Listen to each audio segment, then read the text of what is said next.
Allies, enemies, and those yet unaligned, howdy and welcome to another episode of Meta More Than You Bargained For. I am your host, Lynn Lawless. On this show, we read stories from the internet and give our questionable advice. The twist is, everything's going to revolve around non-monogamy. Today on the mic, we have Tiana. Tell us a little bit about yourself and where you are. All right. Hi, all. As said, my name is Tiana, and my pronouns are she, her, hers. I have lived with my polycule of five for a little over 4 years. I have a master's in college student development and counseling from Northeastern University and a master's in professional counseling from Texas State University. After I graduated, I pursued my licensed professional counselor, and I opened my own private practice, Woven Journey Counseling, PLLC, in 2024. This practice is specifically focused on helping folks navigate non-monogamy and create an inclusive space where all minoritized identities can feel safe and heard. Fuck yes. I love finding therapists that just get it, and it seems like you are among those elite folk. Yeah. A lot of people come to me from like all sorts of parts of their journey, whether it's at the beginning or even long-term into their polyamory. And then I also have folks that also just other different sexual identities, and as they're just navigating who they are and wanting to be more comfortable with themselves and how they operate in the world. And so, yeah, it's an absolute honor to have people share their stories with me in that way. And so you've lived with your polycule of five, which already amazing, for 4 years. How long have you been polyamorous? Yeah, I've been in the poly community, let's see here, I guess about 11 years now. So this household, tell me a little bit about the structure. Oh, wow. Yeah.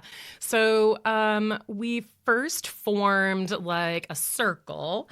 And now at this point, we've had some de-escalation in one of the relationships. So now we're more like a W. And I'm at the center point of this W.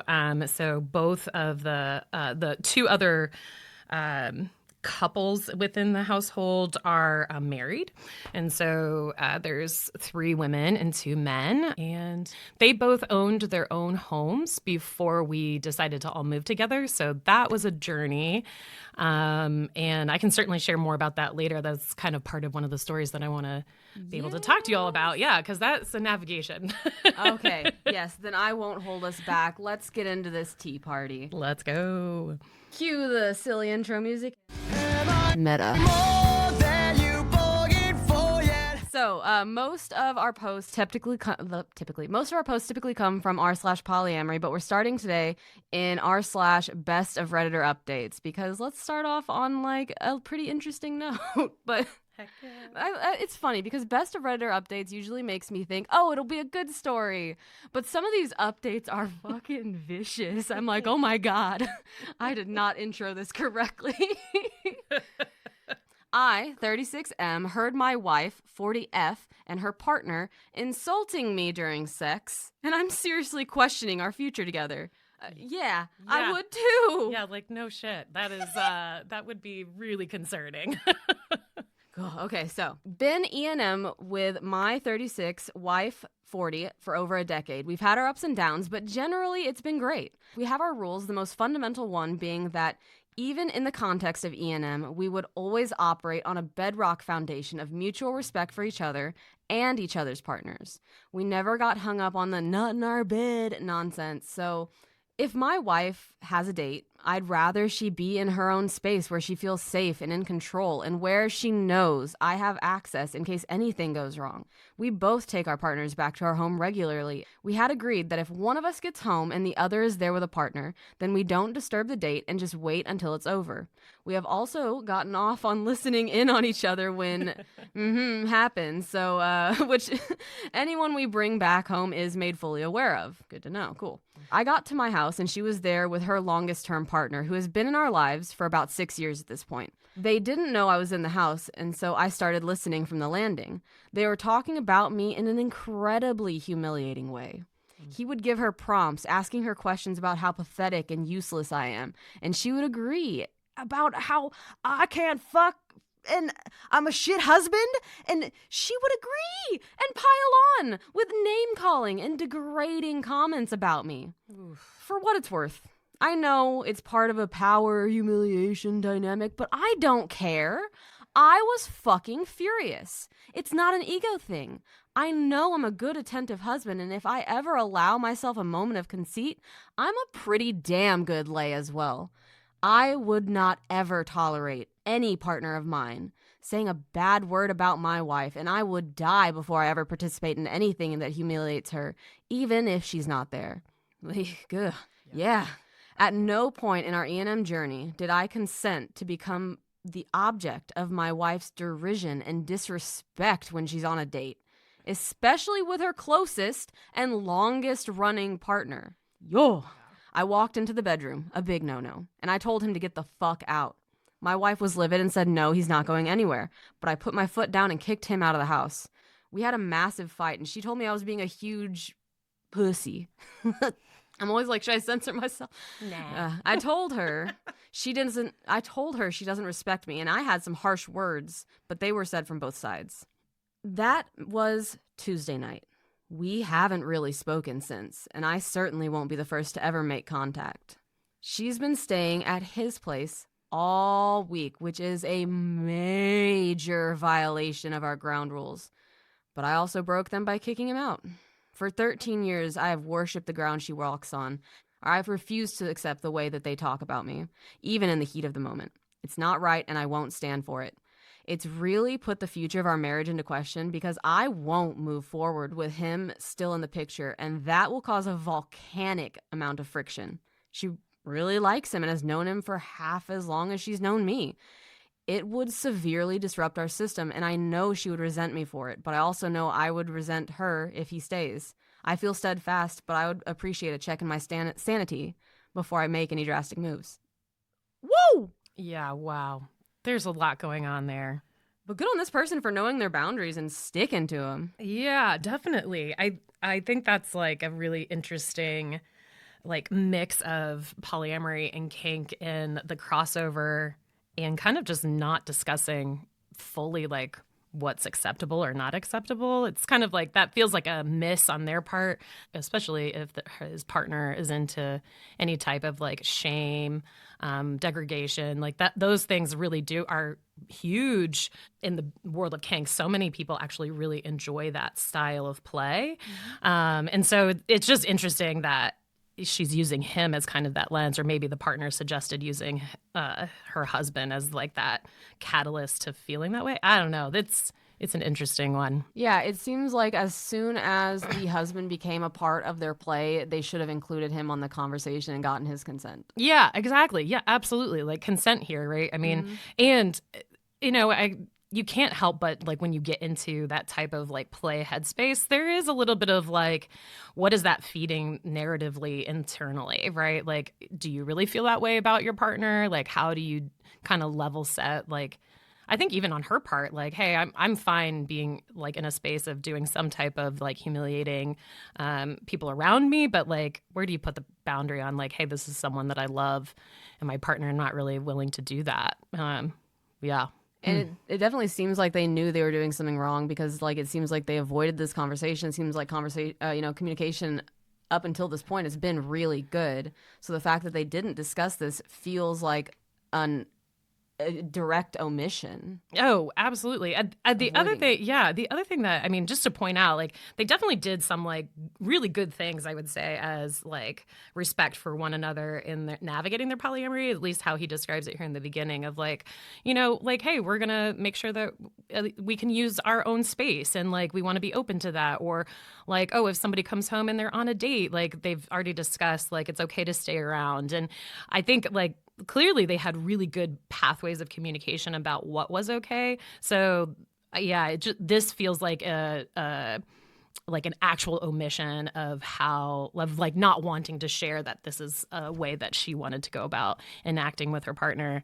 Yeah, it kind of just feels like a lie all around. And I would also, like you said, wonder what narrative this is driving. You know, where did this come from? Where did this start? Whose feelings did this originate in? Like, because he's putting a lot of blame on her other partner saying that he won't move forward with him in the picture. But what if it's the wife that originally brought up this play? What if this play was for her? Yeah. And I mean, we talk about this a lot in our household. And our polycule is really structured quite a bit more like a kitchen table, obviously, right? We have dinners together. We talk. We have a lot of great conversations. And we talk about this a lot as like, the real problem always lies with the hinge, right? Like, and this is kind of on her. Like, she should have been the one to come forward and either put the boundary down or have the conversation with her husband. There just needed to be more on her part. We can't. It's natural to go and blame this other person that you don't necessarily have as much love and attachment to as your like primary partner or partner that you do have this like love relationship with. But we have to turn internally and be like, oh, what is the actual source? Who am I actually angry at? And kind of put it on her. Because I like I said, I think this is really on the hinge in this relationship, and that would be her in this scenario. Yeah, because like even if this is, say the very first time they were trying this kind of play, because, I'm trying to offer her some empathy here. Maybe she wanted to try this kind of play to see if she enjoyed it enough to bring it up to her husband. Yeah. Even if you're doing something the first time, it can all go awry. So having that conversation about what you potentially want to do, you know, and I just, oh God. And like, they know that, if the other partner comes home that they can like stay and listen and stuff like that. So it almost felt like directly cucking him without his consent, Yeah, that 100% that. Like they knew he might come home. And so they were doing it. They're like, they could have gone back to boyfriend's house if they wanted to engage in this kind of play and not, risk whatever. And like, say they had the conversation. He's like, okay, y'all can play like that, but I don't want to hear it. They could have gone to boyfriend's house and played like that. Yeah. If they would have had a conversation. But no, they chose to be really fucking disrespectful. Yeah. And I mean, we are only getting his perspective on this. Yep. And so that is absolutely true. Like there may be some other things at play here. Like he also maybe she's caught on that her husband is into a little bit of like humiliation, and her playing this out with a partner knowing that her husband might be listening could also be engaging in that, but that's still without consent, right? Mm-hmm. That's the issue here, right? Like there's a lot. The other point that I kind of wanted to bring up is two wrongs don't make a right. Like he talks at the end here about how like, oh, he walked in and like cut it off and like kicked her other partner out. But then he said now she's also like spent over a week away without any communication with him. And he's sort of justifying it of like, well, I did wrong, so now she's doing wrong. But that's not going to heal their relationship. If anything, now you're doubling down on the wound. And so that's super not helpful for either one of them in the healing process has this really just broken too much trust to even go there. Yeah, is it like a standard for them that they both need like time and space to cool off after an argument? So like a week is standard, but it doesn't sound like that. It sounds like that's not a standard for them, So yeah. Yeah, well, I mean, he mentions that it's another rupture. Like, that's not a part of their agreements is for her to stay away that long. And so, like, it's a part of their ground rules is what he calls them. Yeah. I don't always love the term rules personally as a therapist or even a person in polyamory, but I still think that it's an agreement all the same, that's not how they would operate in conflict. Yeah, I don't agree with rules a lot of the time, but it sounds like everyone here was given an opportunity to consent to the rules, which is at least like, you're not doing great, but you're not doing the worst you could be, I guess. Good job. Yeah. Okay, this one has a couple of updates, so I will scoot us along unless you had anything else. No, yeah, let's hear the updates. I want to hear it. Cool. I'm excited. This post came the very next day from the original post. OP says, my wife came home last night and had a very long but incredibly difficult conversation. She texted me yesterday, asked if it was okay with me if she came home after work. I said it's her home too, and that I'd been waiting for her for 3 days. There's no way I could go through everything that was said, so I'll just summarize what I feel were the biggest takeaways. And there's a lot here, so they must have had like a long talk, which, good. But like, damn, they had long talks. Nothing like polyamory to deep dive into a long conversation and emotions about something. Oh, gosh. Okay. So as soon as wife walked in the door, she saw OP and broke down, started apologizing for what they said, for what she said afterwards, for leaving, all of it. The shit talk about OP had been going on for nearly 2 years. Started around the time COVID lockdowns were relaxing so she could see her friend with benefits again.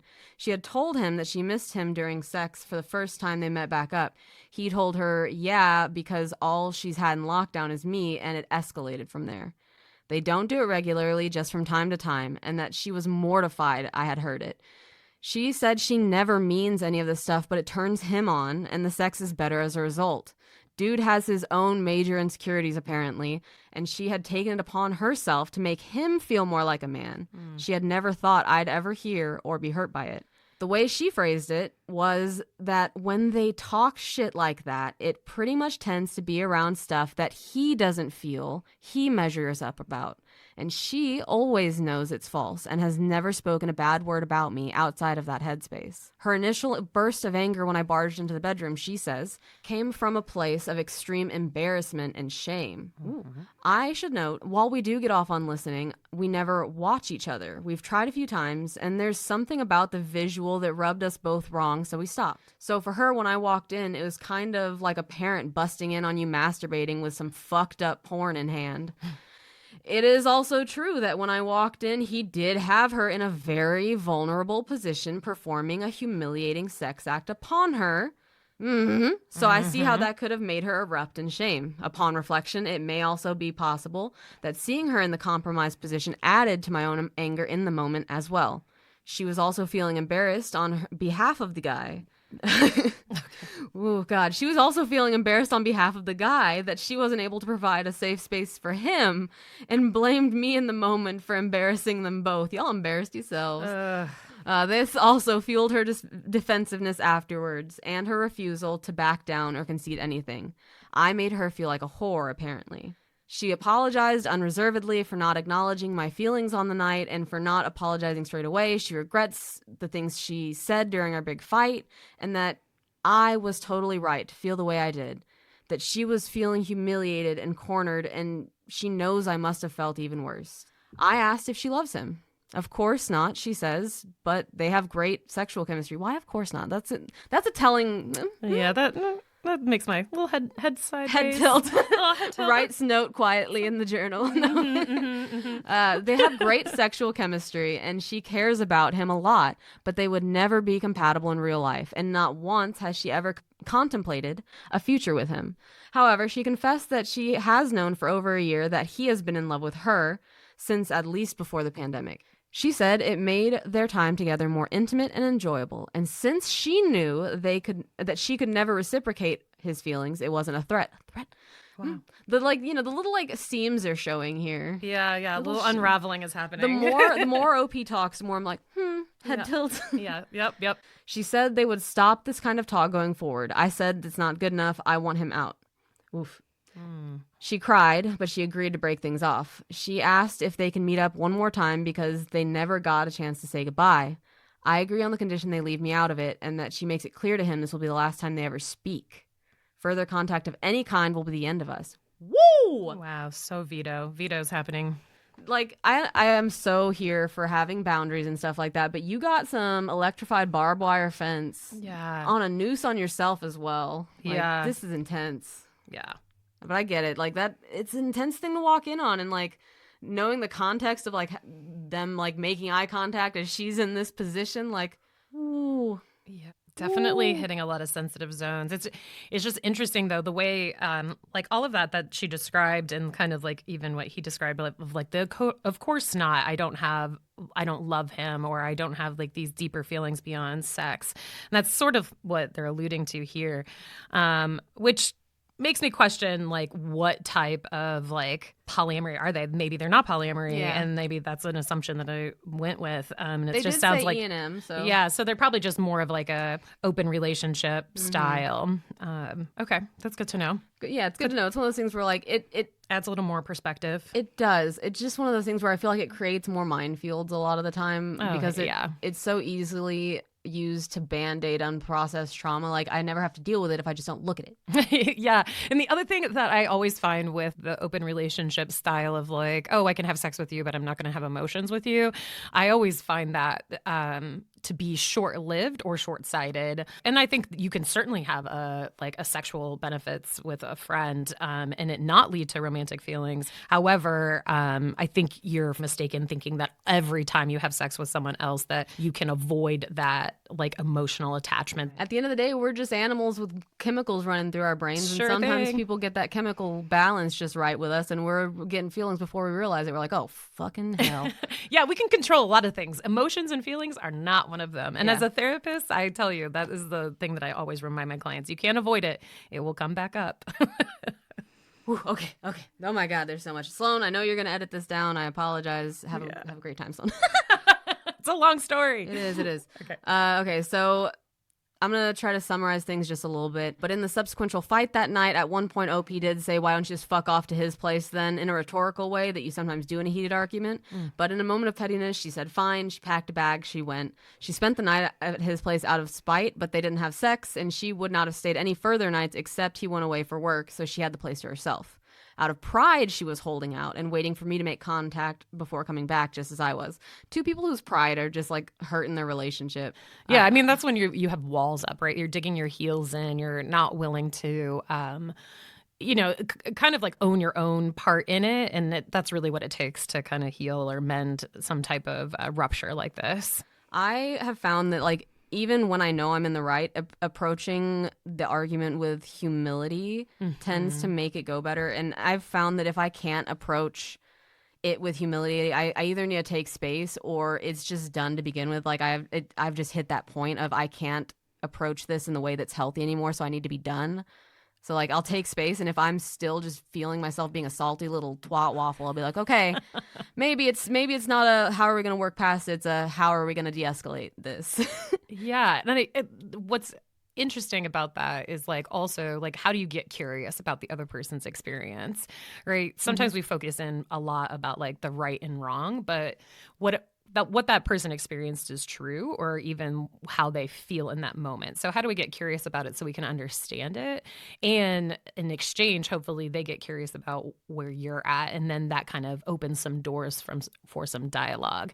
And when it's so personal, it's hard to step away from the emotion. But if you can do that, that really starts to open some pathways to having like better communication with one another to really feel heard and understood. That doesn't mean agreement, right? Like that's not what that means. That just means like, I really want you to understand where I'm coming from and how this felt for me.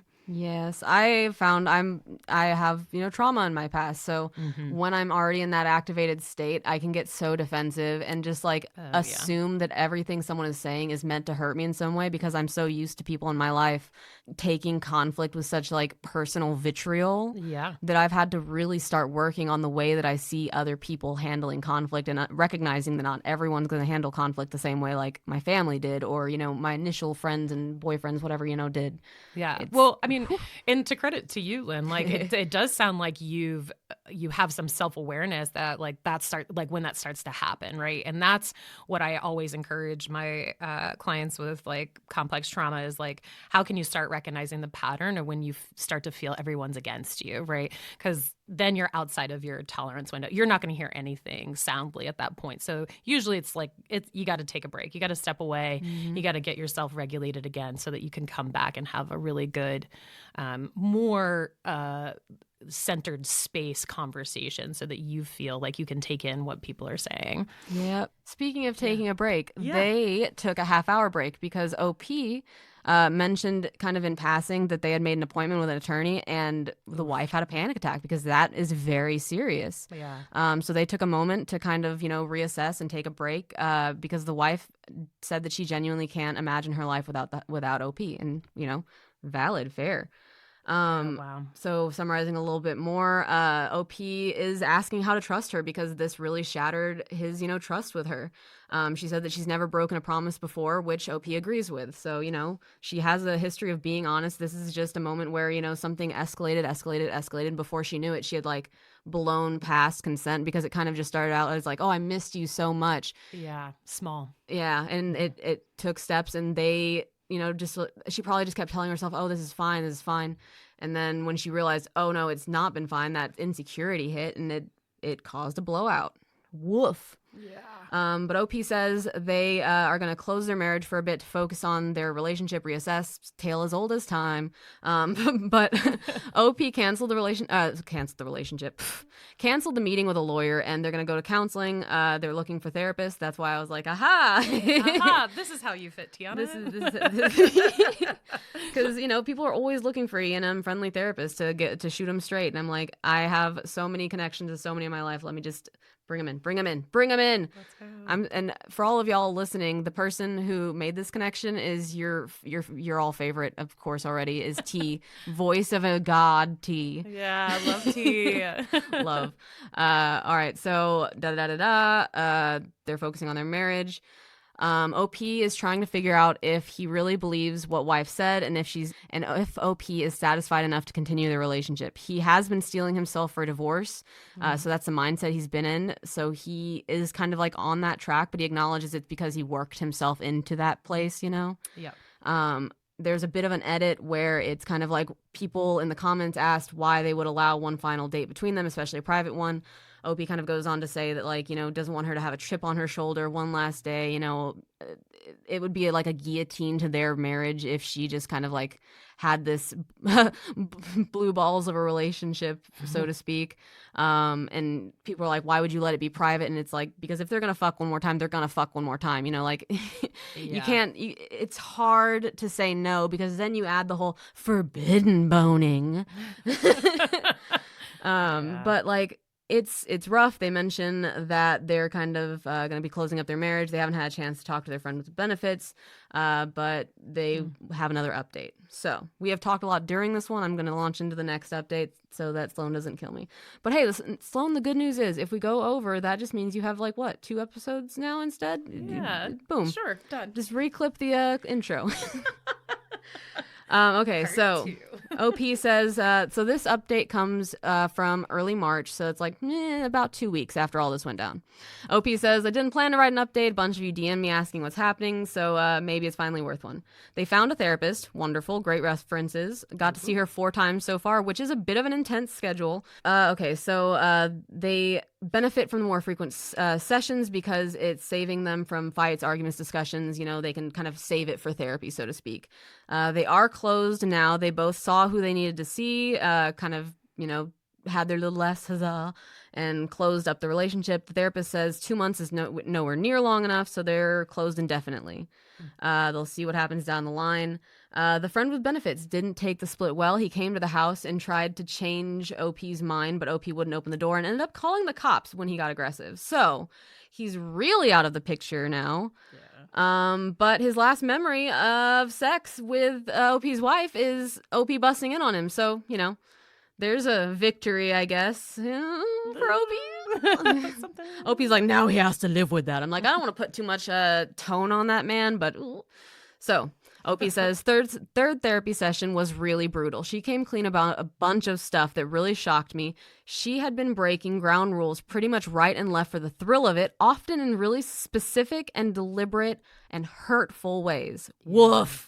Yeah. So OP's trust in her is pretty non-existent right now, and regardless of therapy, I've given myself until the end of the year to begin feeling some trust for her again. Otherwise, I don't see much point in going on. So till the end of the year, OP's giving themselves the better part of a year to try to figure things out and regain trust.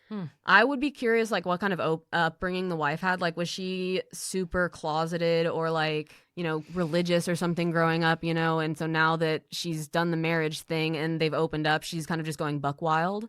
Well, I mean, there's I'm from a therapy lens, looking at this, and I guess I'm not super surprised. This is so funny. It goes back to what I was talking about with rules. Rules are meant to be broken, right? Even as a child, we think about that a lot of oh, it's a little bit of a rebellion. There's a thrill to it. There's some level of excitement. And so the fact that it shows up that she's been breaking rules pretty consistently, for some reason, I'm just not surprised. I think it's because there's something that's feeding her internally from, whatever it might be, right? A sense of freedom, a sense of power and autonomy over self. I get to make these choices. And so far, she's only gotten caught with the one, right? Right. And she tried to pull this is the only rule I've broken because it's the only one she got caught on. Right. Yep. It kind of sounds to me like when like a kid will act out because they know they're safe at home. So like if anything bad happens at home, my parents got my back, you know? Yeah. So like maybe the whole like she feels so secure in her marriage that she can kind of act out and it won't get any consequences. Like there's so many reasons or like Yeah. I'm fascinated. And I'm also like curious about even like what are these rules, right? Because I think a lot of times in relationships, people agree to things that they don't actually agree to, Yep. right? They say yes, they consent to it, but in truth, internally, it is not a true consent, right? They don't really believe it. They're just doing it so that they can get to like an end, like meet the ends, right? It's like, oh, great, I want to open up our relationship. I want to have sex with other people. My husband or other partner wants it in these parameters. I'm going to just say yes to that. And but those may not be the very things that I agree with. And then before you know, it's a very slippery slope of like, you know, like she said, it started small with like, oh, I miss you. And then all of a sudden it turned into a larger rupture of like, you know, shaming and going into humiliation and really against her husband. And yeah, the breaking of this doesn't super surprise me. Yeah. There's definitely a lot to be healed there. I mean, good on her to come clean though, like, Yeah. and actually really share like, hey, this is what's really been going on. Until you get all of that out in the open, there's no way you can actually heal the relationship. So, Oh yeah. Like there's no way to rebuild trust while you're still lying. while you're still breaking trust. Yeah, exactly. Yeah. And so like I can admit that when I first got into polyamory, I agreed to some boundaries that aren't ethical or, you know, some rules, honestly, that weren't ethical. Yeah. And then I kind of like duck waddled them in the direction that I wanted. And it was manipulative. It was shitty of me. But like it was that kind of like if I can get closer to my end goal by agreeing to this for now and then kind of like showing them how dumb this is. Yeah. You know, like when I agreed to this originally, I was in an OPP with my original partner. You know, everybody makes stupid choices when they get into polyamory in the beginning. We learned the hard way. We learned the hard way.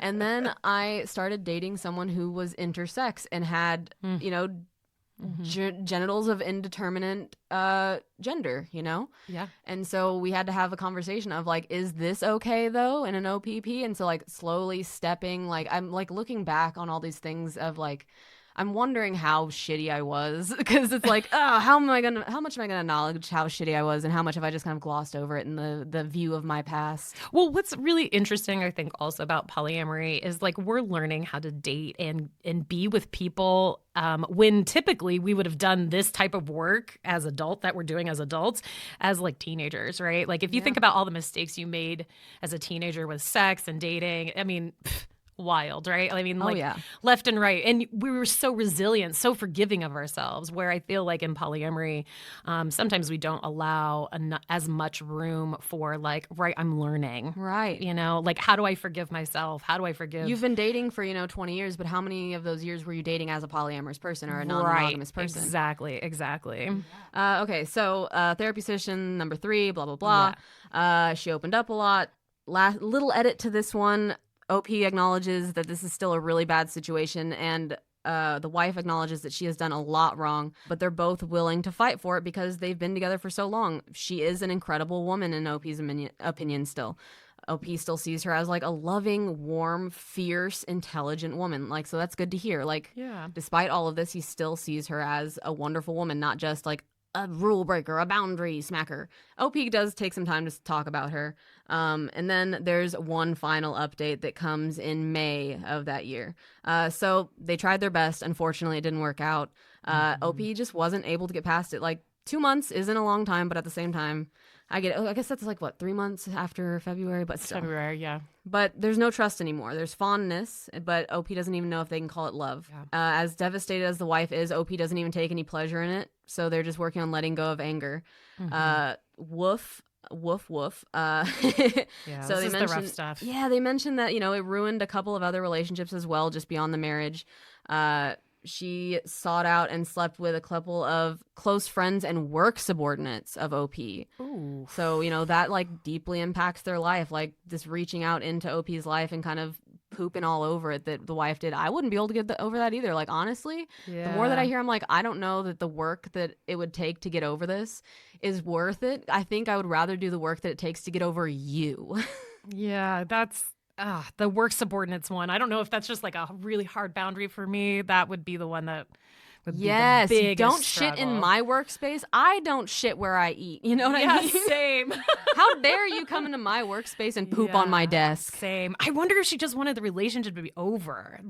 Yeah. And just kind of went all in on like, how do I make this as messy as possible? Because that just, dang, not to shit on her. Maybe she couldn't even acknowledge that she was done. She was just trying to find ways to spite him and didn't know why. Like, she just couldn't acknowledge, like she says she can't imagine her life without him. So maybe she's just too afraid to acknowledge that she doesn't want a life without him. Yeah. And so instead, like, it's easier for her if she's getting dumped than if she's dumping him. Because that's choosing to be without him, and that's terrifying. That is terrifying. Ooh, okay. So, silver lining for OP at least. They got to meet back up with a couple of their partners before, had a grand time. They made the mistake of saying genuinely and with no bad intention. At least now she can meet up with the other guy, but wife didn't take it well. They had a fight about it. I'm not surprised. I would have taken it as a dig too, to be honest. It probably was a dig. OP, it could be a dig. You can acknowledge you were being a little spiteful right then. We all get a little shitty when we got our heart fifis. Yeah. It just sounded like he was going for some pain. Little just a little twist in the knife. Just a little twist. Yeah. Woof. Yeah. People are unbelievable sometimes. It's so true. Why do you think I became a therapist? But I mean, just how we operate in life is really interesting, and like the choices that we make. And it's a sad story. It definitely has a sad ending, and it does sound like it was spiraling to that. I think the interesting thing that was mentioned is that he had gone into therapy already with divorce in mind. And they do say that typically, like, couples or partners, they come in, one of them is already at that breaking point of either separation or divorce. And there is a lot of like, when you're healing from like affair wounds, because that's kind of what this is a little bit, right? It's a breaking of trust. So it's really interesting because it goes two ways. One person feels like they want to control everything and the narrative, what the other person does. And then the other person just feels like they can't be themselves. So they're groveling and doing everything for their partner, basically the perpetrator, the person who did the wound breaking or rule breaking. And you got to kind of move past that, and how do you become yourselves again? Because that type of relationship just won't work, right? And it sounds like maybe that's a little bit what was happening. Mm-hmm. I don't know. It sounds like they both went into this kind of done with the relationship, but at different phases of being accepting of that. Yep. It sounds like, like OP got the mirror shattered, but, the wife kind of just like peeled it away slowly, piece by piece, and then wondered why she was looking at a blank piece of glass. And she's like, but this is my piece of glass. I can't imagine my life without this piece of glass. Yeah, really interesting. Yeah, and it makes me wonder, like, also, was she truly, like, was this an open relationship?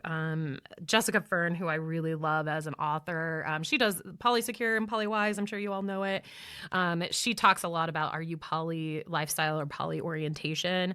And I think that is an interesting part for her, like this couple to think about. I wonder if the wife was more actually polyamorous orientation, where it's like it's a part of the identity. So the idea of closing up that structure is like eradicating a part of your identity, right? It's like, I can't go back in the box. I don't know, just a thought outside of my kind of rolling around in my brain about it. No, it's a good point. Like, and depending on how long they were together, when they got together, maybe she didn't realize poly was part of her identity until she kind of got to start trying it. Yeah. Especially wow, I could talk about this one for a while. Oh, it's okay. It's okay. I'm trying a new segment here, y'all. We get so many stories from all over the internet, and they do get kind of a little repetitive and whatnot. But I want to give y'all a chance to hear about our co-hosts' lives, our co-hosts' stories. So bear with us, because this is a brand new subject, or a brand new segment, and Tiana is my lovely, lovely little test subject. Yeah, I'm the guinea pig today. Yeah.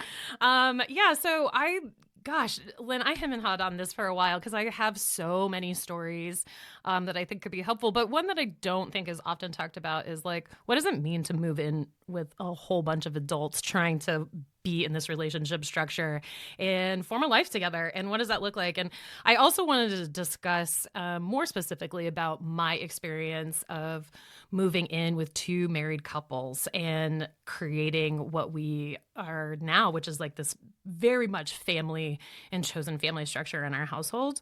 There was a few things that happened when we were house hunting, by the way, finding a house for 5 adults with like, talk about what do you want, your demands, your rules, your boundaries, like what does that look like? And how do we find a house that matches all of those needs? And that's before you even think about like the financing. Like I'm fascinated with the financing of like multiple adults because like people are already like, oh, it's hard to figure out financing just a husband and wife. But I'm like, this is multiples. Yeah, and so okay, so here's the wild concept. It all really started from a group conversation, like most things do, at a bar. I don't remember when it was. I just remember having a drink in hand, and there was a group of us talking about like co-housing. And I was like, oh, I love this concept. I want to live with others. I want to create a village and have this like really honestly like support system, right? Like I truly believe in that level of community. Yes. I personally value that so deeply. So then I was like, well, how do I create that? How do we create that? Of course, the co-housing idea didn't flop, but it just didn't work. You would have to get a big piece of land in Austin, and well, we know Austin. Woo! Woo! Pricey! So that wasn't going to work. And so ultimately,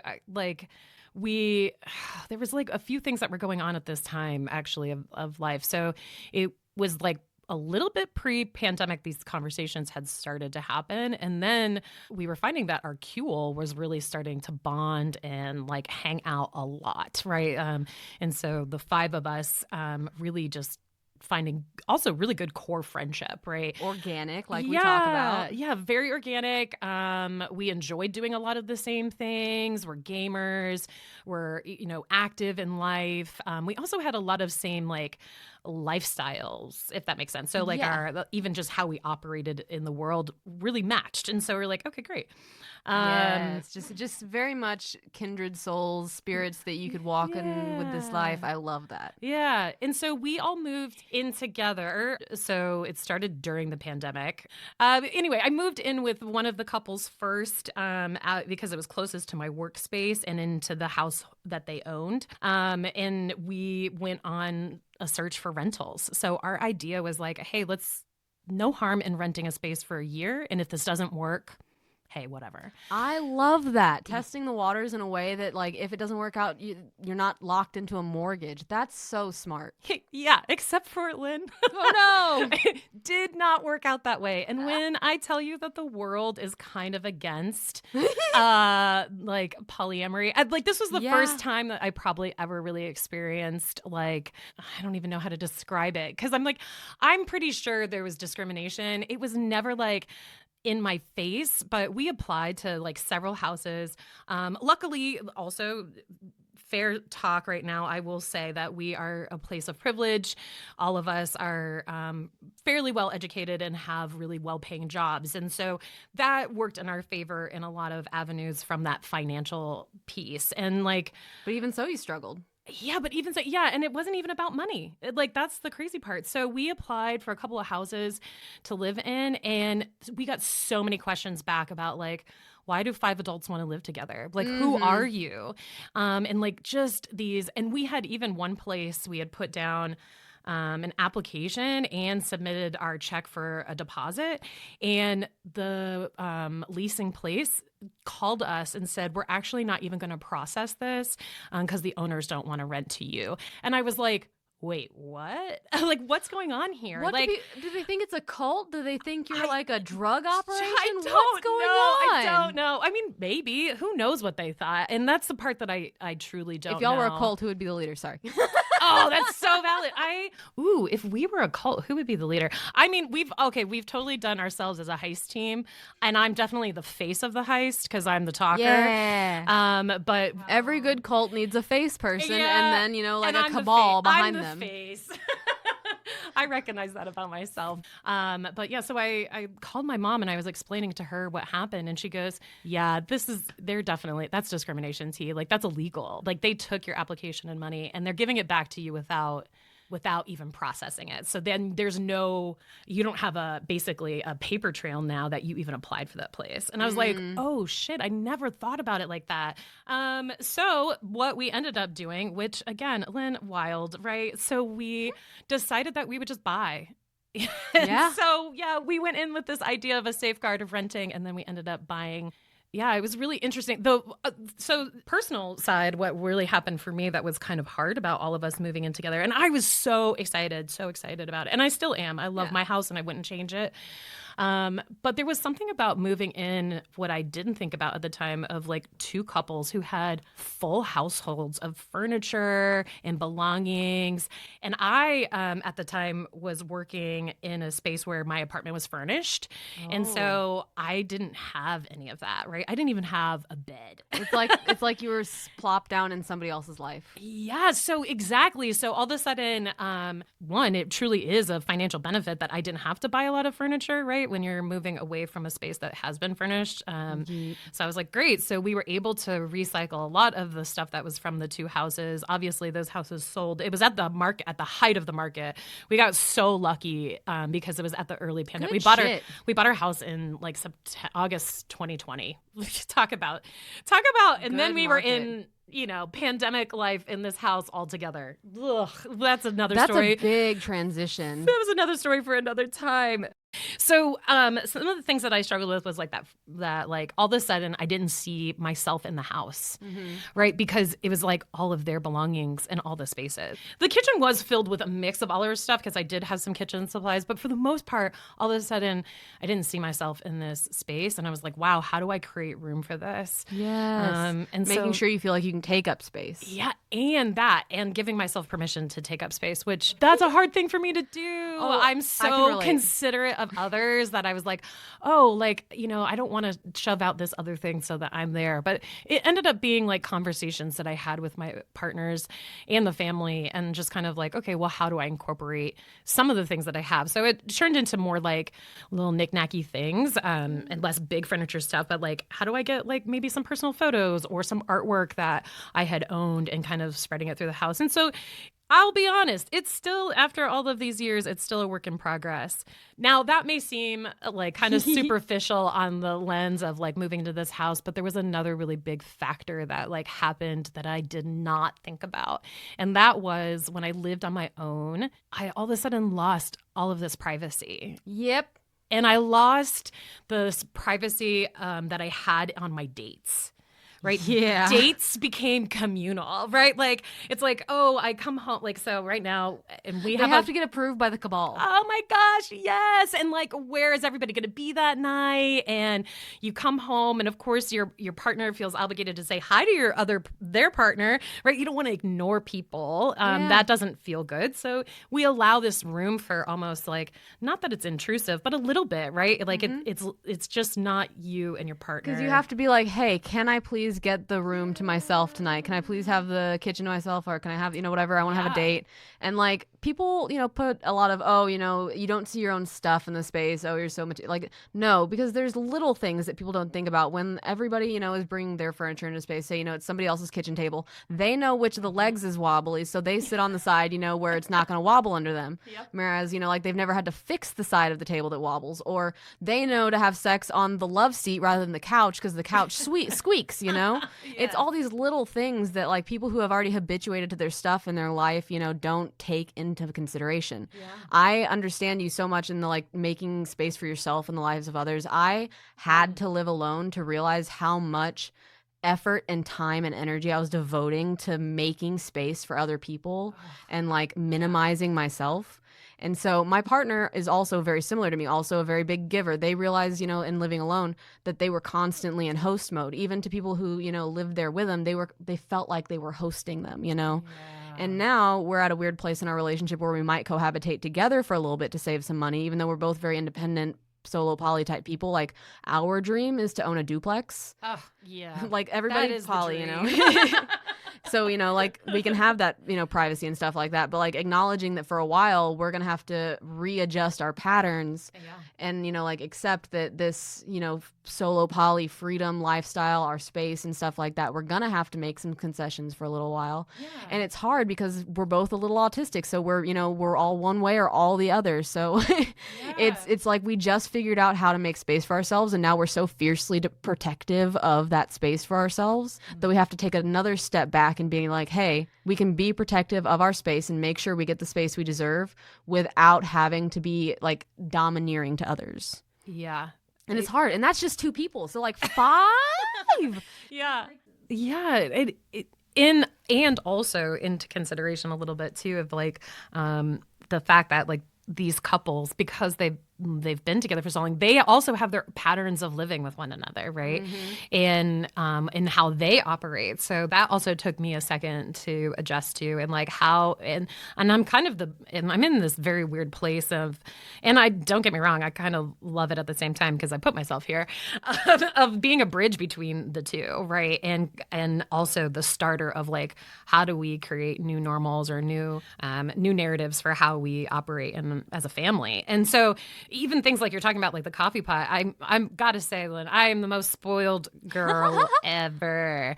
My partners do a lot for me, and that was actually one of the reasons why I was really interested in moving in with partners, is because I went back to school when I was working full time, right? And so now I'm doing this like full-time school, full-time work, and that's incredible. Yeah, and I was like, but I couldn't have done it without my Cule, right? Like, absolutely could not have done it. And I recognize that like that's a lot of privilege that married couples do have, is that oftentimes if one chooses to take up like extra learning or extra things in their life, the other one can kind of supplement taking care of the homestead, right?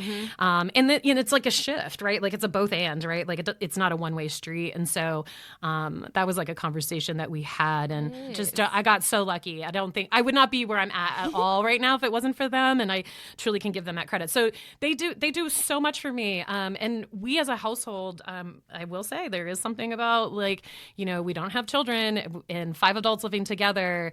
That's a lot of income that, it's pretty cheap. It's good for the economy. It's so good for the economy. It's so cheap.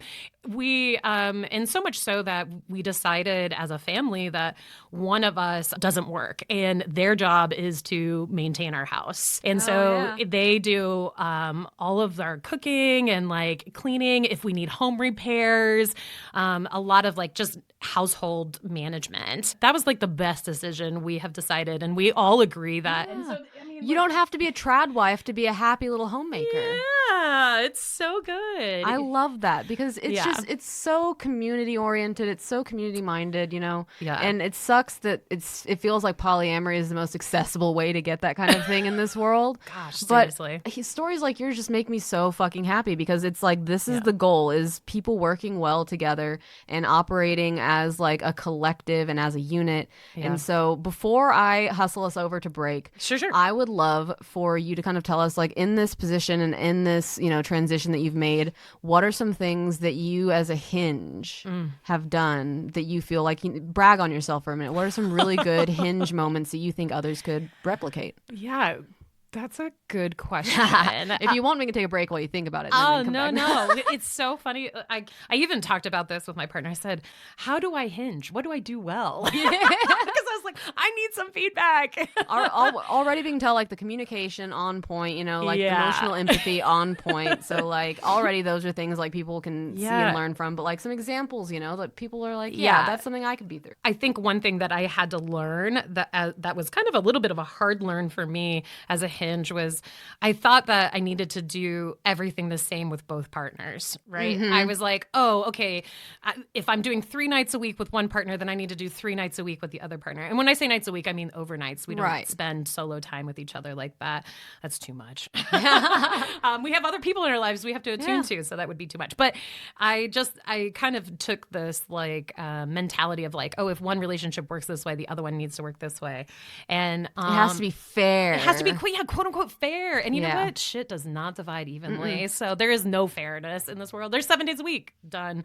Doesn't work. So I think that was something that I had to learn to like attune to what does my relationship need with this person and really hear them at that. And then in both right, on both partners, and kind of adjust our schedules, because we do have like such a structure. I will say we may be too structured, but it works. So I love structure, so you're not going to hear a thing from me. I know, I love structure too. We're so structured. We have I love spreadsheets. We have a Slack channel for our family. I have a Discord for my polycule. Yeah, we have a whole Slack channel for everything, our family, our cule, and then also Google Calendar. Yep. You know, just really communicating that like, oh, okay, hey, I'm going to spend the afternoon with them. And that helps level set expectations on both sides, right? Think that transparency has been really good. And sometimes, like, as we know, shit spills over, right? Like if I'm in conflict with one partner. So we've learned to have language of like, hey, I'm just kind of navigating something really difficult right now, right? I don't need to give you the details, and I shouldn't, but I can at least let you know where I'm at, and maybe the type of headspace we are going into hanging out with one another, so you know that I might be navigating something. I think that's something that we do really well. And like I said, I think it's really just, it's so much communication. Like, and okay, so I did want to ask one more question. This one question can be kind of loaded and stuff like that, but let's go. You did mention that there was like some de-escalation in, you know, when it was a circle and it went to a W. Yeah. Was that something that happened before y'all moved in, or did that happen over the course of y'all living together? I'll be honest, I'm trying to remember. I don't know I think it happened shortly after we moved in.